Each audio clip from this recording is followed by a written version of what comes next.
Salut tout le monde, c'est Silver41 et bienvenue sur ma chaîne YouTube. La menace fantôme. Le Star Wars épisode 1 qui m'a le plus passionné, franchement, dans tous les Star Wars sortis, même si il y en a beaucoup qui sont très bien aussi également. Voilà, je parle français, c'est bien.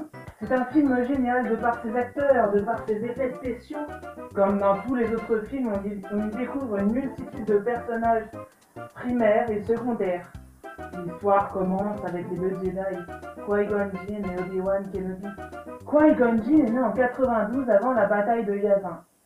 Il avait donc, pendant l'histoire de ce film, 60 ans.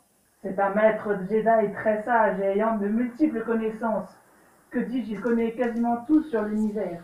Il a rejoint très jeune la formation de Jedi et a reçu l'enseignement du comte Dooku.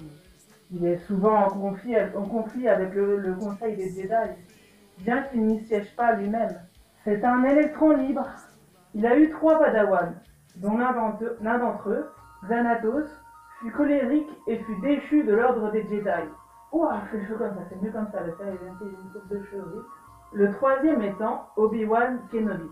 Obi-Wan, né en moins 57, ne garde que très peu de souvenirs de sa famille, de ses parents et de son frère sur la planète Tyujon.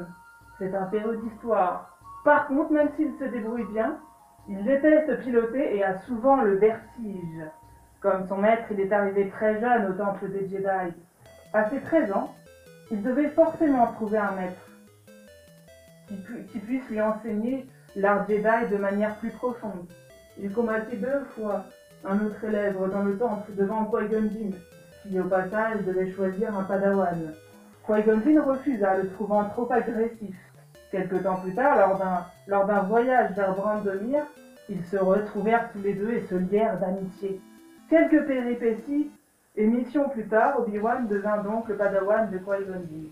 Dans la menace fantôme, Obi-Wan n'est pas encore un chevalier Jedi, un maître Jedi.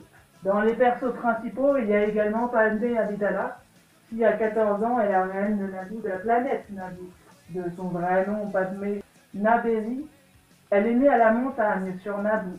Ses parents et sa sœur Sola étaient modestes, mais c'est dans la capitale Sid qu'elle passa son enfance et le début de son adolescence. La fillette passait son temps à aider les personnes en difficulté. À 12 ans, elle étudie la politique et devint conseiller sénatorial et princesse de Sid. À 14 ans, le peuple a donc élu reine de Naboo. On ne peut parler de l'épisode 1 sans également évoquer le sujet d'Anakin Skywalker. Enfant, là, dans ce film. À l'époque, il est esclave, comme sa maman, Shmi Skywalker. Il a 10 ans, est né et vit sur Tatooine, aux dépens de son maître, Watto. C'est un enfant surdoué, si habile de ses mains qu'il peut fabriquer tout et n'importe quoi. Il est un as du pilotage. Pour clore une enfance pas très heureuse, il n'a pas de père. Évidemment, la grande question, serait-ce la force qu'il a enfantée? Seconde question, une légende tourne autour du Skywalker. Serait-ce lui qui va ramener la paix et l'ordre dans la République, qui ramènerait l'équilibre dans la force? Shmi Skywalker. Pendant un voyage avec ses parents, les pirates la capturèrent et la vendirent à ses 12 ans. Enfin, elle avait 12 ans quand elle a été vendue par les pirates. Depuis, elle ne revit plus jamais ses parents. Toute sa vie n'est que servitude, ballottée de maître en maître. À Gardula-la-Hutte, une ville de Tatooine, elle enfanta Anakin. Il lui redonna l'espoir d'une vie meilleure. C'est au moment même où elle pensait ne plus pouvoir sauver son fils et elle-même de l'esclavage que Qui-Gon, Obi-Wan et la reine Amidala arrivèrent sur Tatooine.